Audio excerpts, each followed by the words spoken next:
Hey, why don't you mind your own business? On a cold day in January 1952, a quiet funeral took place in East Los Angeles for a man who had once filled movie theaters with laughter. The man being buried was Coley Howard, born Jerome Lester Horwitz, one of the most beloved members of the Three Stooges. Fans around the world knew him as the wild, childlike performer with a high voice, spinning steps, and famous nyuk-nyuk laugh. But on that day, there was no comedy, no noise, and no silly chaos. There were only a few close friends and family members standing in silence.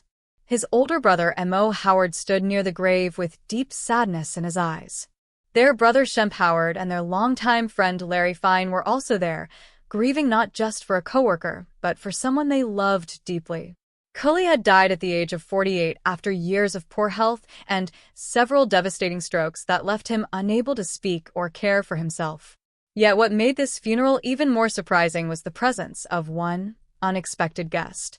Among the mourners stood Marion Buxbaum, the woman whose short and painful marriage to Curly had ended in scandal and heartbreak. Her appearance shocked those who knew the story of Curly's final years.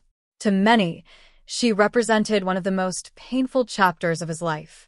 Her quiet presence at his grave raised questions that have never been fully answered. Why did she come? Was it regret, guilt, or something else entirely? That mystery remains part of the sad legend surrounding Curly's final days, adding one last dramatic note to the life of a man who had already experienced so much joy and suffering. To understand how things reached that point, it is important to go back to the beginning of Jerome Horwitz's life. He was born on October 22, 1903, in Brooklyn, New York, the youngest of 5 brothers in a Jewish immigrant family. As a child, he was called Babe by his family. Unlike his older brothers, who were often getting into trouble and dreaming of show business, Jerome was shy and quiet.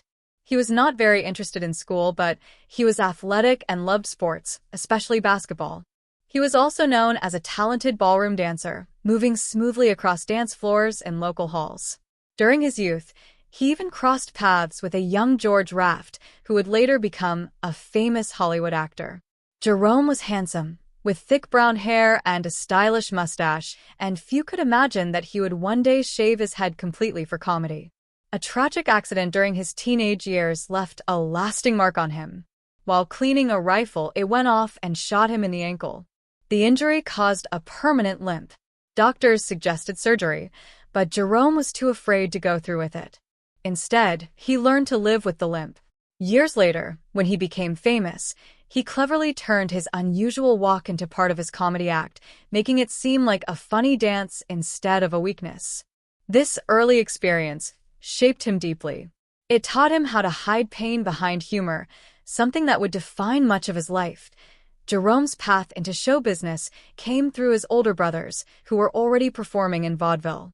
They worked with a comedian named Ted Healy, and together they developed a rough, physical style of comedy that audiences loved. When Shemp left the act in 1932 to pursue other opportunities, M.O. suggested that Jerome take his place. At first, Healy refused.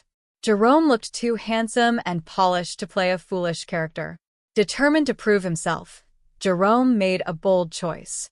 He shaved off his thick hair and mustache and returned looking completely different. In that moment, Curly was born. The new look worked perfectly. With his round head, expressive face, and wild energy, he quickly became the heart of the act. When the group signed with Columbia Pictures, their short comedy films reached a huge audience. Curly's physical humor, strange sounds, and quick improvisation made him stand out. Children loved him. Adults laughed at him. His popularity grew quickly, and he became one of the most recognizable comedy stars in America. Yet behind the scenes, life was not easy. The schedule was exhausting. The Stooges filmed short movies almost nonstop and toured the country for months at a time. During World War II, they performed for soldiers, traveling constantly and rarely resting. Curly began to use food and alcohol to deal with stress. He spent money freely, buying expensive gifts for women and living beyond his means. His brother M.O. often had to step in to manage his finances and keep him out of trouble. Even as his fame increased, Cully struggled with insecurity and loneliness. Cully's personal life was filled with ups and downs. His first marriage was brief and quickly ended. In 1937, he married Elaine Ackerman, and they had a daughter named Marilyn. For a short time, it seemed like he had found stability. However, the pressures of work and his own habits caused problems. The marriage ended in divorce in 1940. After this, Cully's health began to decline more noticeably. He gained weight and developed high blood pressure. By the mid-1940s, fans could see changes in his appearance and performance. His movements were slower. His once high, squeaky voice sounded deeper and tired. He sometimes forgot lines or seemed confused during filming. In 1945, doctors diagnosed him with severe hypertension and other serious problems. Mo begged the studio to allow Cully to rest, but production continued. The comedy machine did not stop. Cully kept working even though his body was failing. Mo believed that loneliness was part of the problem. He hoped that if Cully could remarry and find love again, he might regain some stability. With good intentions, he introduced Cully to Marion Buxbaum during a tour in 1945. Cully was instantly attracted to her. He longed for affection and companionship, and he moved quickly. They married after only 2 weeks of knowing each other. What seemed like a hopeful new beginning soon turned into one of the most painful chapters of his life. The marriage between Cully and Marion lasted only a few months. From the start, there were arguments and tension. By January 1946, they separated, and Cully filed for divorce. What followed was a very public and embarrassing legal battle. Newspapers reported on the accusations made in court. Marion claimed that Cully behaved badly and treated her unfairly. Cully insisted that he had been used for his money and generosity. He had spent large amounts on gifts, including expensive jewelry and clothing. The judge eventually ruled in Cully's favor and criticized Marion strongly, even calling her a gold digger. Still, the damage was done. Cully lost a significant amount of money and felt deeply humiliated. The stress from the divorce added to his already fragile condition. Friends noticed that he seemed broken in spirit. Only months later, on May 6, 1946, while filming the short Half-Wit's Holiday, he suffered a massive stroke. He collapsed on set and was rushed to the hospital.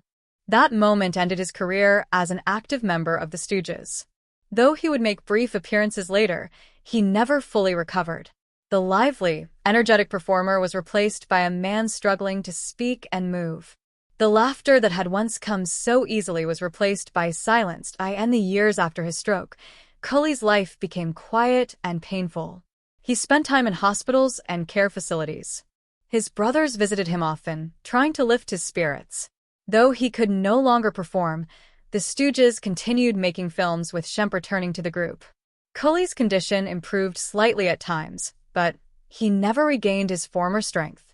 In 1952, after years of declining health, he suffered another stroke and passed away. At his funeral, the small gathering reflected the simple and private life he had been living in his final years. When Marion appeared among the mourners, it stirred mixed emotions. Some may have felt anger. Others may have wondered if she felt regret. There is no clear record explaining her reason for attending. Perhaps she believed she still had a place in his story.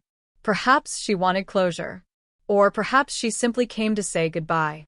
Whatever the reason, her presence reminded everyone of how complicated Cully's life had been.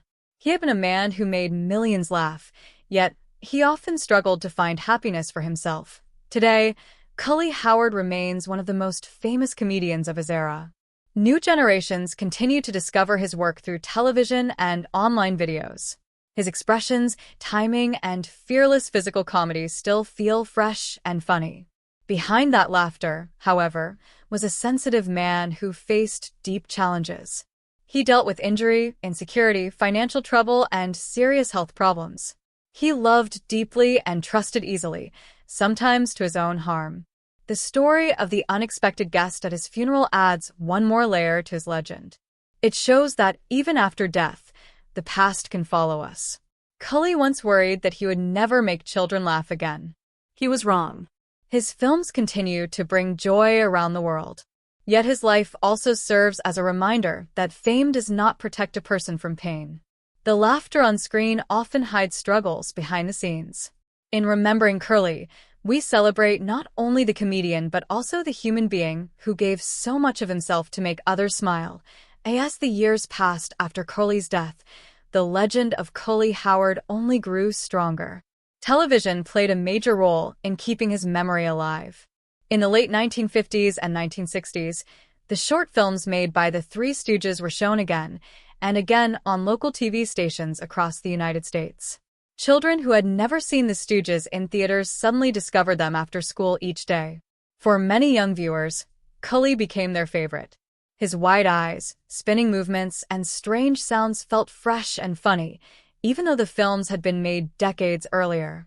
Unlike many comedians whose humor fades over time, Curly's style remained simple and physical, which allowed it to cross generations. Viewers did not need to understand complicated jokes. They only needed to watch him fall, spin, shout, or slap his head. That universal style made him timeless. Meanwhile, his brothers continued performing. M.O. Howard carried the group forward with determination, even after losing first Curly and later Shemp Howard.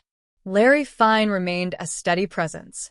Yet even as the group continued, many fans felt that the golden era of the Stooges had been the time when Curly was at the center.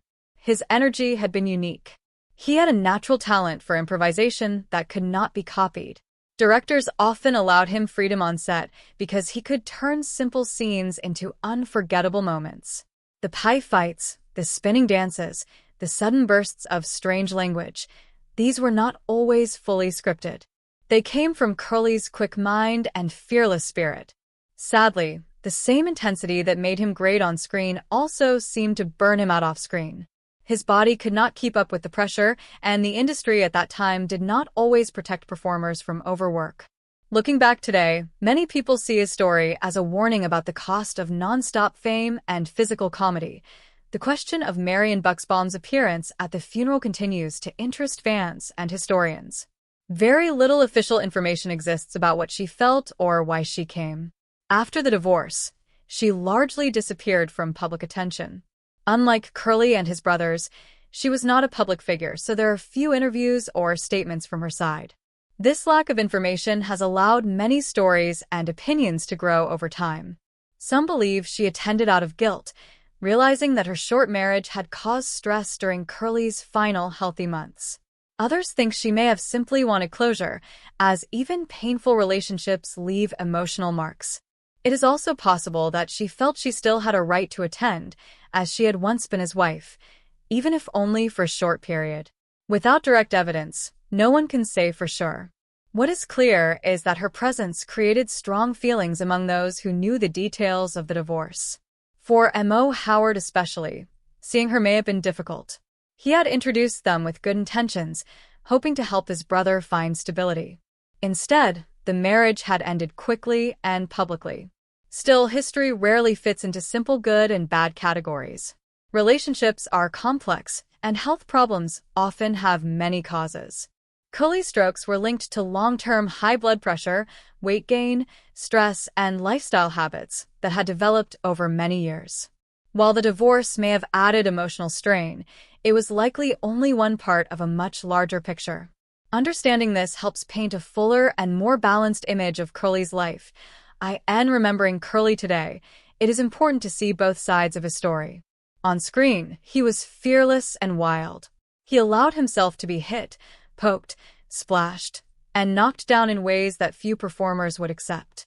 Physical comedy requires trust and courage. He trusted his brothers completely. Even though their characters fought constantly on camera, in real life they shared a strong family bond. M.O. Howard often described Curly as kind and generous. He gave money freely to friends and strangers, sometimes without thinking of the consequences.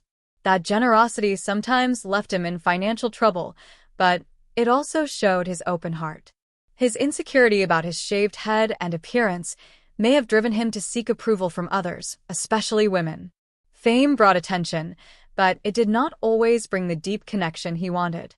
After his stroke, those who visited him said that he still tried to smile, even when speaking was difficult. That small effort shows how deeply comedy was part of his identity. Even when he could no longer perform, the desire to make others feel comfortable remained inside him.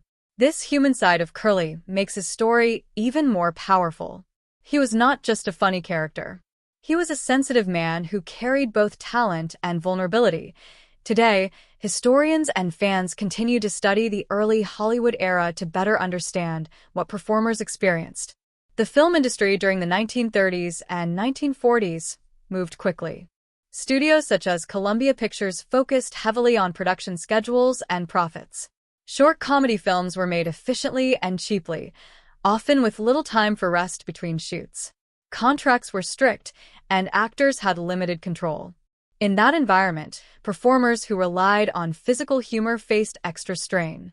Falling repeatedly, being hit with props, and performing high-energy scenes day after day could wear down even strong bodies. Medical knowledge about stress and long-term health risks was not as advanced as it is today. If Curly had lived in a different era, he might have received earlier treatment or more protective working conditions. Still, despite the hardships, the work he created continues to entertain millions.